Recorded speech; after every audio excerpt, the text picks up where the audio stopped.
Want to 10x your growth? Discover how only 3 growth hacks in 10 days can change everything. Welcome to the 10-Day Growth Hacking Challenge with your host, Nader Sabri. Today we are here with Mohammed Zakaria, better known as Zach, shaking things up in the print industry. What's very interesting about what he's doing is he's gone into a traditional industry that has traditionally been fragmented, still is fragmented, and solving the fragmentation problem using digital technology. He runs a marketplace called Hummed that brings together both buyers and sellers, solving the most important problems when it comes to print: pricing, quality, reliability. When people are sitting and thinking, whether it's an organization or an individual, where can I get business cards, posters, or even a cap with your logo, you don't know where to go or who may be the best. That is the kind of problem that he solves. I'm going to hand it over to Zach to tell us a little bit more about himself, what he does, and then we'll shift gears into starting the challenge. Zach, welcome aboard. And as well, congratulations, nominated by the Founders Institute. So congrats. Thanks, Nader, for such a great introduction, and thanks for Founder Institute also for nominating me to this program.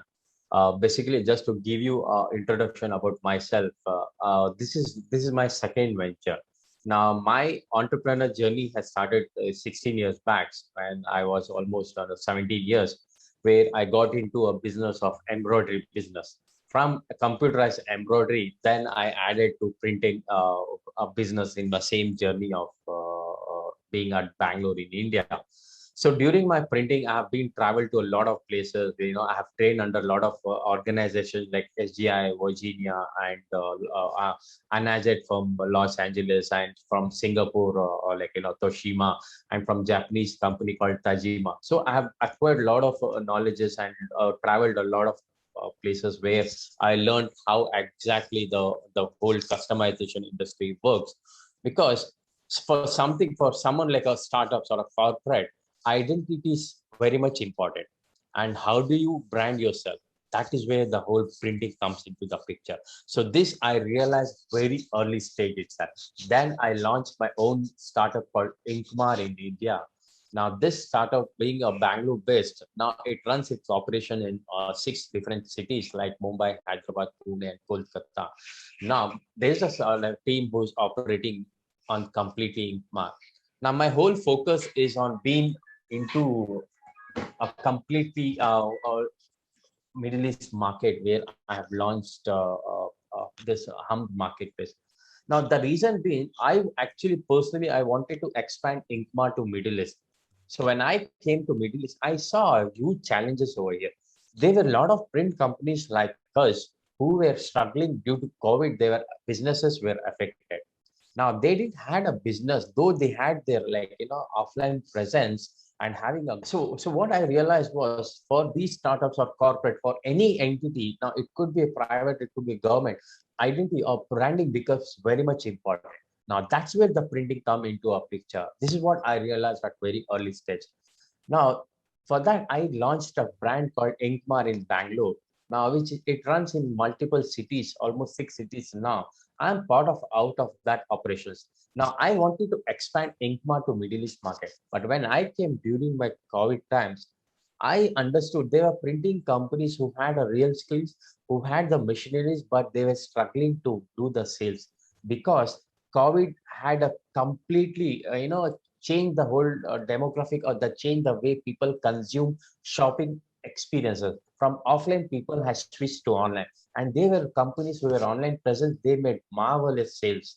Their sales have gone up. So we thought, why don't we use our experience? Why don't we expert? I mean, whatever expertise we learned over the years from different people, why don't we put into action and create a marketplace for these companies? Now, the whole motive was for us to make them, give back to them as a whole print community, spend them and take their business from offline to online. Yes, there were challenges for them. It could be a technical challenges, or it could be even, in fact, invoicing challenges, or it could be running e-commerce challenges, or doing a product cataloging challenges. Now we thought, let's use our experience and solve all these challenges. That's where the whole birth of Hum happened. and it's been great. And the kind of support what we got at initial days to these vendors, it is like, tremendous for us. And what we Yeah. did was we launched a complete marketplace, which getting a print companies. Now, if they are into wood or metal or a fabric or a paper, you name a media, we have a Wow. vendors for every print on any surface on our So one printer. quick question, Zach. So you also handle back end logistics and management for the smaller printers, so they don't need to worry about the invoicing and inventory and all that kind of stuff as well. Is that part of your solution as well? Yes, yes, we are managing the whole complete logistics supports for them. Where even, in fact, even the designing also we take care of, because when there's the whole print industry revolves around designing and print. Because if the designs are perfect, the print output becomes so. We wanted to reduce the errors, so we take care of a complete design and logistics for our vendors and make their process smooth process for them to sell the products. Yeah, I like that. So that's really important to understand, because this isn't just a matching marketplace. I mean, that's at the very beginning. You solve the problem of customer acquisition for the vendors, but you go beyond that by managing the whole fulfillment as well. So that to ensure that whatever does come to the marketplace is insured and actually gets to the customer. I think that's really important, not just to communicate to the vendors, but also to the customers, so they understand why you actually deliver and fulfill with quality. And that's really important, because printers can be dodgy to deal with. I mean, it's all over the place. And giving this some structure and the logistics support, I think, can go a long way, not just keeping people comfortable, but ensuring that people repurchase from you again. I mean, if they just needed business cards today, tomorrow they'll need not just more business cards, but they'll need other things. And the fact that you deal with multiple mediums as well, like you said, wood and metal and all kinds of things, I think presenting some of those possibilities as well can open up people's minds to different ideas in the marketplace, which is going to further drive further demand. I know that's probably a more futuristic growth hack in the sense of the timeline, but I think the possibilities are incredible. I wish something like this had existed in some of my other businesses, where we struggled with so many printers, especially when it came to packaging. And packaging is more complex, obviously, than just printing a few different things. And packaging has some weird things to it, because there's some certain standards.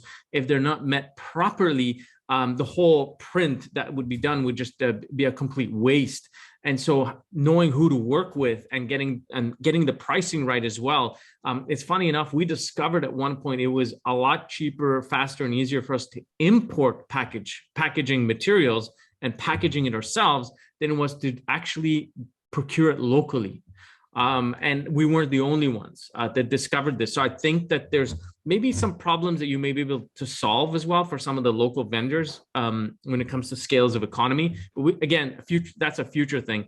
What I like is the fact that, you've been in this industry and you're a serial entrepreneur, and this is an extension of your travels, where you've seen how other more sophisticated ecosystems work when it comes to print and print customization. That's awesome. And anything else you want to share with us about your platform? So yeah, platform. So just to add on, what happens is a customer doesn't know the whole print technicalities. What machine do you use? What paper do you use? They come with certain imagination. Okay, this is how my final product has to come. Now someone comes with a photo, and now this photo they would want to print on a black t-shirt. Now the printer doesn't comes with the experience of what customer imagination. He always thinks technically how I could print this photo. How to execute. Now he executes in his own way, which might not meet the customer's requirement, or which may not satisfy the customer. Now this is where the whole angle, what we have structured is, now we tell a printer, now this is the kind of a customer is requirement. You need to use this method, you need to use this ink, and you need to use this surface. That is when we meet that complete standard of the client, because the vendors thinks complete technical. So Now, how this do is where you our how are you interpreting the creative output that the customer wants and converting that into the technical specs which the printer will execute on? Where's that gap? How are you solving that? Because I've experienced this. This can get nasty. That is the experience what we have gained over the years, where we adapt to customers. We put in a print structure. Now we know the moment any customer comes with a requirement, it could be a photo, it could be a name, so we decide what type of a technology has to be used. Now, if printers Ah, doesn't know the kind of a technology, because your printers are still very much, being a traditional. Now, for example, there is an offset print procedure which you could do on textile industry. Now, this okay. is something very new for, because here people do offset process on papers. They don't do on apparels. Got it. But this is something which I've learned even 5 years back. There's an option of doing this offset print on the fabric as well.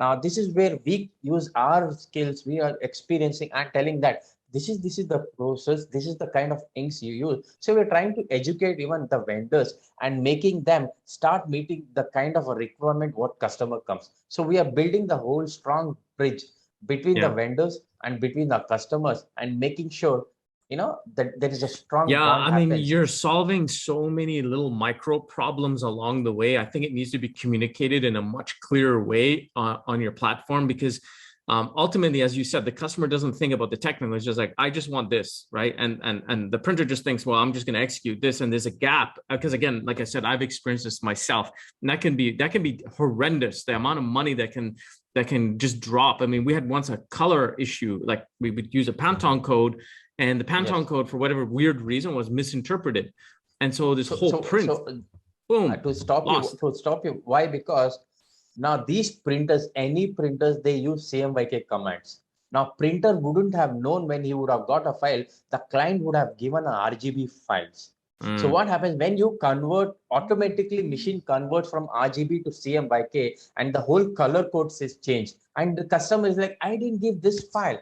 I gave a proper codes. there you I go. gave a proper Pantone. But then printer failed to communicate that he wanted a CMYK and customer didn't knew that he had to give CMYK file. He gave a RGB file. This is where the whole confusion happens. Brilliant, brilliant. This is going to save people a ton of money.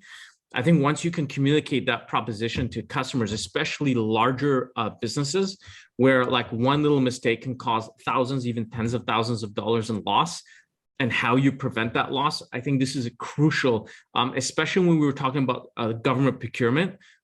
Explaining some of those things, they'll be all over you. I'm telling you, they'll be all over you. The amount of money that you're going to save people to get what they want is going to be incredible. Guys, that is awesome. To get more information, we're going to put the link below. You can tap into Humd and go check it out for yourself. As we get started on the challenge and the kickoff here today, give us a little bit of background to what your growth challenges are as a platform and where you're at today. So growth challenges is as we are new in the industry. I mean, even to the new in the market, especially in UAE, the challenges is like we are an unknown brand now. Okay, and we are an unknown brand. Though we have been a part of incubator, we still were looking for how do we reach out to more people? How can we make a printing affordable? Now, how could we? But the thing is, when we talk about sustainability, people have a perception that thinking that it's expensive. No, we need to change that. Sustainability is not expensive. That is the conception even the big brands have created. Now we need to change.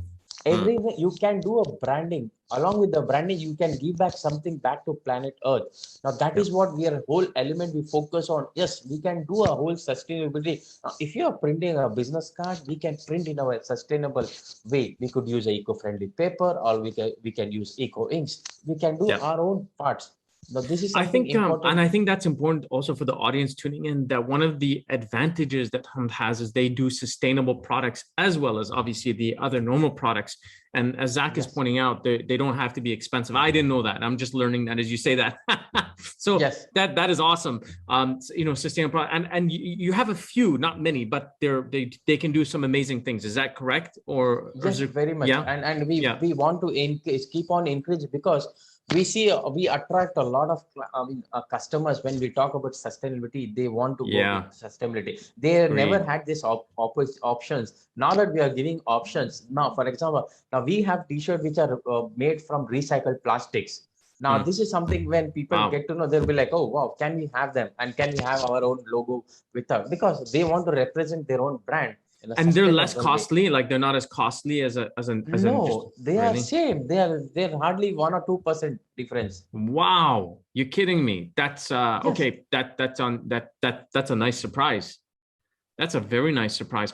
I So think this is what we want that's got to a lot of change. possibility. That's got a lot of possibility, man. You need to dig a bit deeper. We talked about, remember the sustainability thing with some of the artists and some of the local play on that. I think like getting it to a cost-effective level where art can thrive using sustainability and on a completely competitive marketplace with all those unique selling points that we talked about with it comes to quality can be phenomenal. We need to surface in your communications. I think that's one of probably the growth challenges is the value you bring needs to be communicated in a lot more stronger way as part of your awareness. And I know that you're shifting into advancing your product at the moment. So I think this is the perfect time to consider some of these things and how to do that. And it could be as simple as just a checklist. I mean, this is like our hummed guarantee. What's the hummed guarantee? It's like we do this, and this, and that's how we guarantee the quality. And if that quality is not met, it will be replaced at no cost. I mean, those are the kinds of things that you need to communicate very clearly to bring customers, anxiety, in the process further down. So recapping, so your number one growth challenge is awareness. Beyond awareness, what other some of the other growth challenges that you're facing? One more challenge is it's like, Availing, when we go as a platform.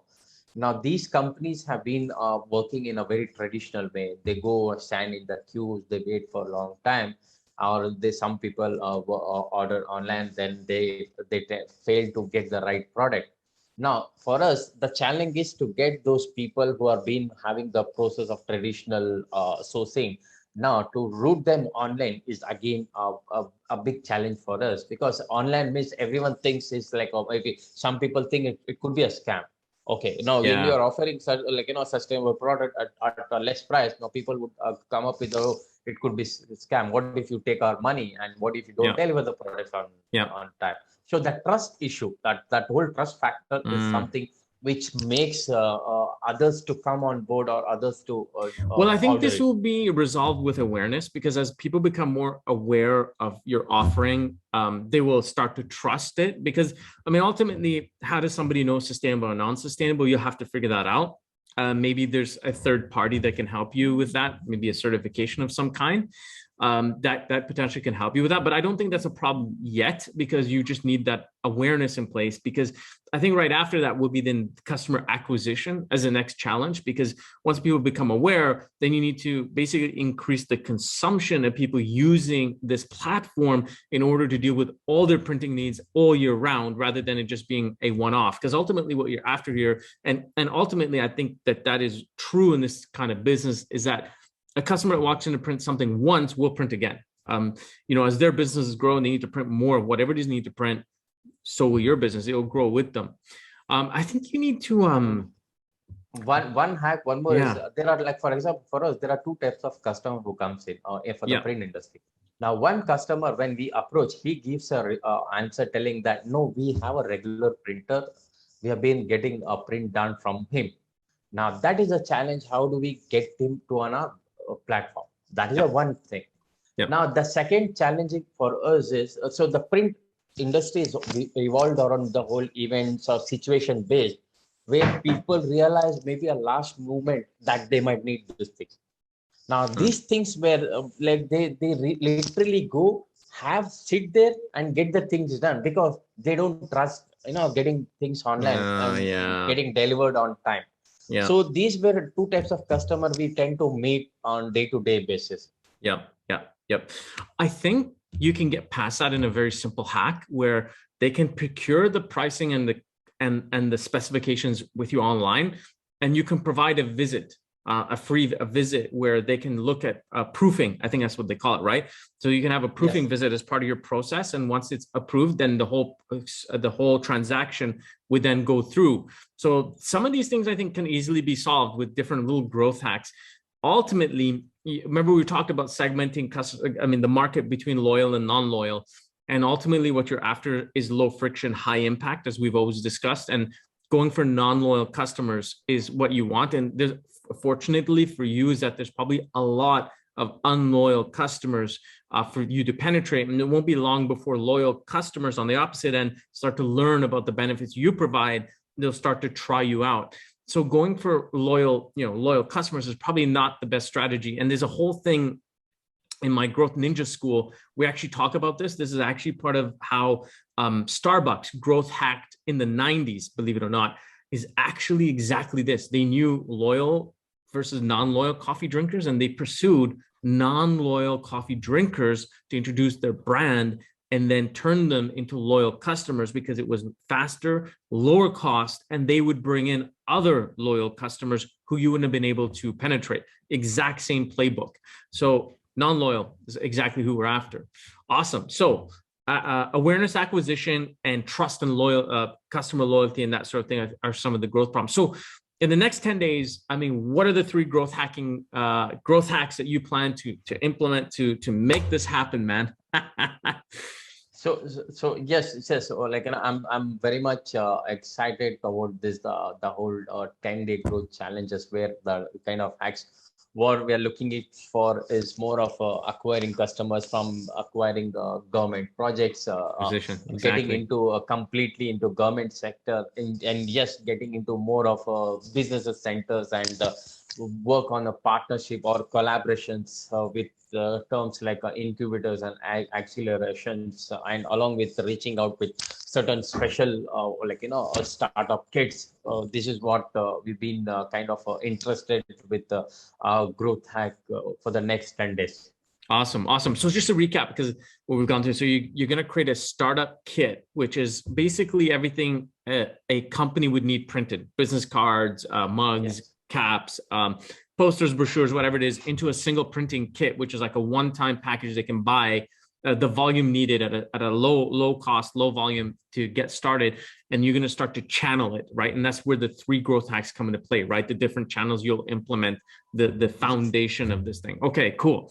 So I think that's really cool. I think there's a lot of potential with we've talked already prior to this about like a ton of other growth hacks, and that's part of how this process works.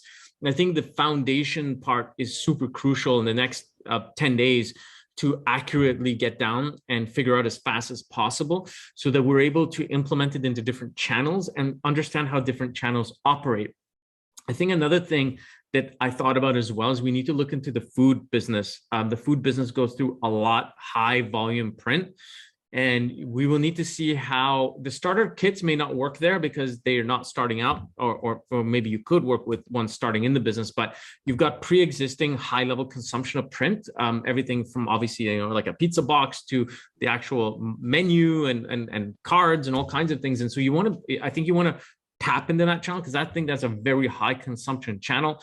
But we probably won't do that in these 10 days. And in these 10 days, if we can create that foundation, do those 3 channels, and then you've got your future channels in place, and you just keep going, like keep perfecting, implementing, and put it into different channels. And I suspect that you're going to learn, obviously the characteristics of each channel are a little bit different, and that's what you want to learn.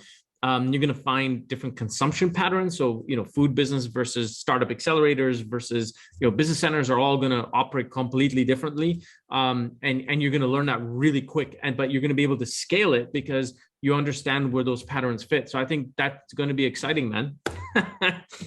Yes, it's very much exciting. I'm sure there will be a lot of learnings. Yeah. Hello. Yeah. I'm with you. I'm sure there will be a lot of learnings. There will be a lot of challenges for us to completely hack into that. Exactly. I'm excited. A great experience for us. Awesome. So guys, that is Zach with Hum. You can get more information by clicking below to learn a bit more about what he does. For those tuning in who want to do what we do here on the Growth Hacking Challenge, you can do what we're doing by getting the Growth Thinking Methodology book, which will teach you how to do it, and you can implement on your own by learning how we do it here on the challenge. Zach, welcome aboard. Congratulations one last time for being nominated by the Founders Institute. I look forward to seeing you 10x in the next 10 days. See you. Thank you so much, Nadir. Right. See you in hack number 1 in 3 days.